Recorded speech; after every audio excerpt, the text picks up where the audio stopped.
this point, we have to ask about capabilities, experience, and exactly what value the team will be providing to those larger brands. So let's talk a little bit about what you've done so far in this space. Maybe we can start off with the communities that you're a part of, projects that you've been a part of, and projects that you've created. Let's work backwards because that's easier. So projects that I've created in the NFT space, none. This is the first.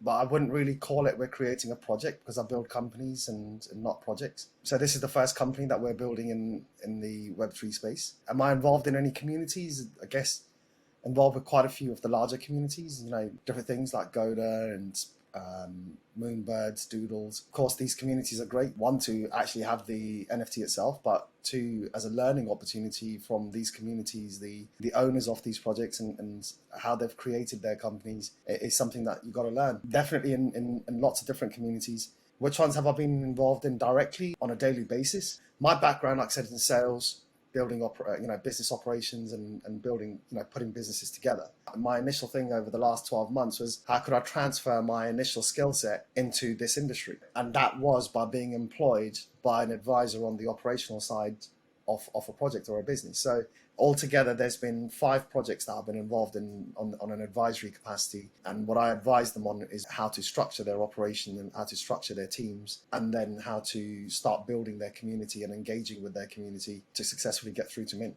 Have any of these projects had a notable success? Projects that I've advised on, it's been 5 projects and every one of them is sold out. Does that determine success? No, it doesn't. Right. For me, success is determined by what you're doing in longevity.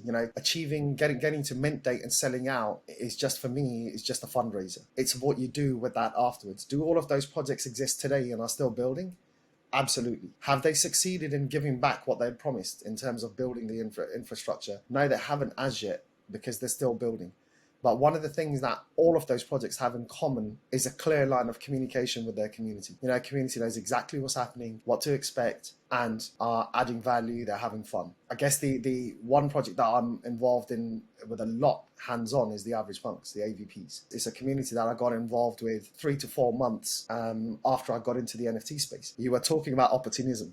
This was definitely opportunism for me at the time when I first started, right? Because I got into the server and I was like the 45th person in the server, and they started releasing their artwork, and I could see in the background with the team having a lot of disorganization, no real communication. And I just thought, being the sales guy and using what I'd learned, I just thought, fine, I'm going to get in touch with these guys. I'm a cold caller, but it was a lot simpler because I'm in the community. The founder is right there. I could communicate with him. I sent him a DM. I had a call with them, learned about what they wanted to do. And over the next week or so, started speaking to them about whether I could join the team in the operations team and helping them put this together. That developed into come in and help us. That's where then Brad Masqua, you'll get to meet as well. We had a conversation because we knew each other. He was one of the first friends I made in the NFT space. And sometimes if you have weaknesses in a particular area, you can either go and learn how to fix those, or you can have somebody in place who is a genius in those areas. And that's exactly what I did. There were things that I'm weak at, and Brad is amazing at those things. So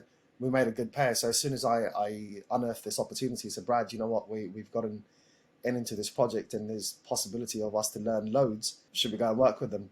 And that's how we started working with the AVPs. But because of the way the founders at the AVPs were, they walked away from it, left the community, after mint. And again, it was something that, 99% of the people that we meet, maybe even 99.9% of the people we meet, they would throw negativity at it and say, actually, it's dead. You can't save this. That's where I saw a massive opportunity. I know that I had a long-term vision, and I saw this as a ready-made platform that was struggling, that just needed a bit of arm around the shoulder and somebody to invest in them to keep this community together. Number one, we would be saving a lot of people money. Number two, we would have a ready-made platform that we could build with.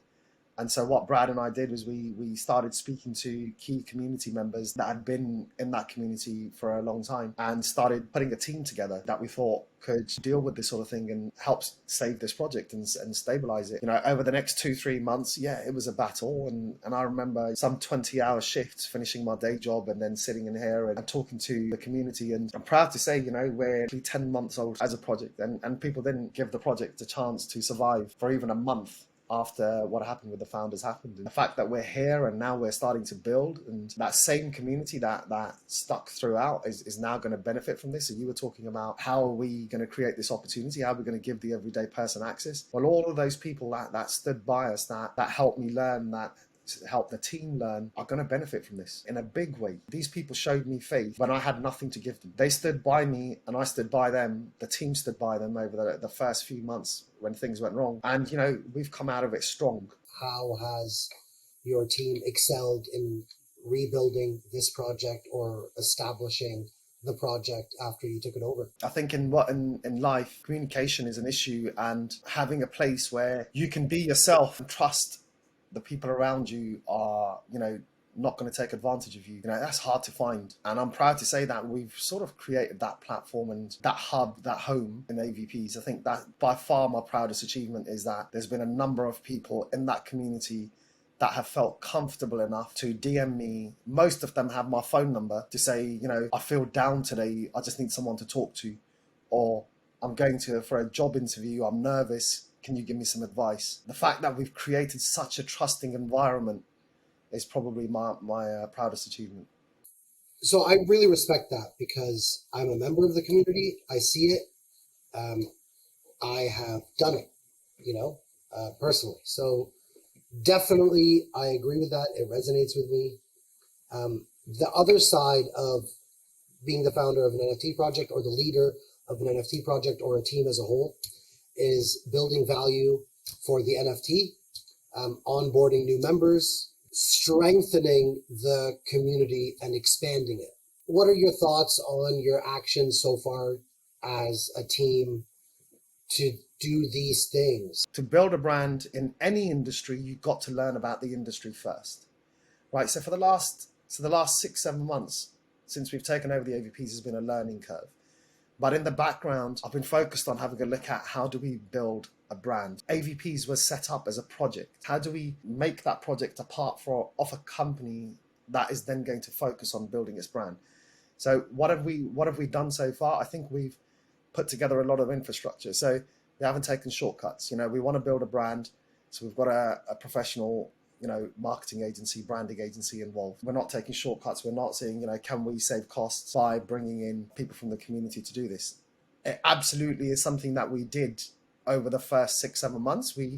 Several community members stepped up to help us with graphics, to help us with marketing, to help us with social media, because they knew we were taking over this project in not the best sort of scenario. But now that we know what we're doing, that we've learned a lot about the industry and we're continuing to learn more, we also know now where our weaknesses were. What the real good companies, the real good projects have done well is that they have both a Web3 marketing strategy and they have a Web2 marketing strategy, right? They are building the Web3 marketing strategy to get through to mint, but then they are maintaining and executing and maintaining a Web2 strategy which helps them continuously build their brand and bring visibility. And that's what probably 90-95% of the projects don't do. We've been seeing how we're going to market. First of all, you know, if you want to create a proper branding strategy, you've got to see what is the brand delivering.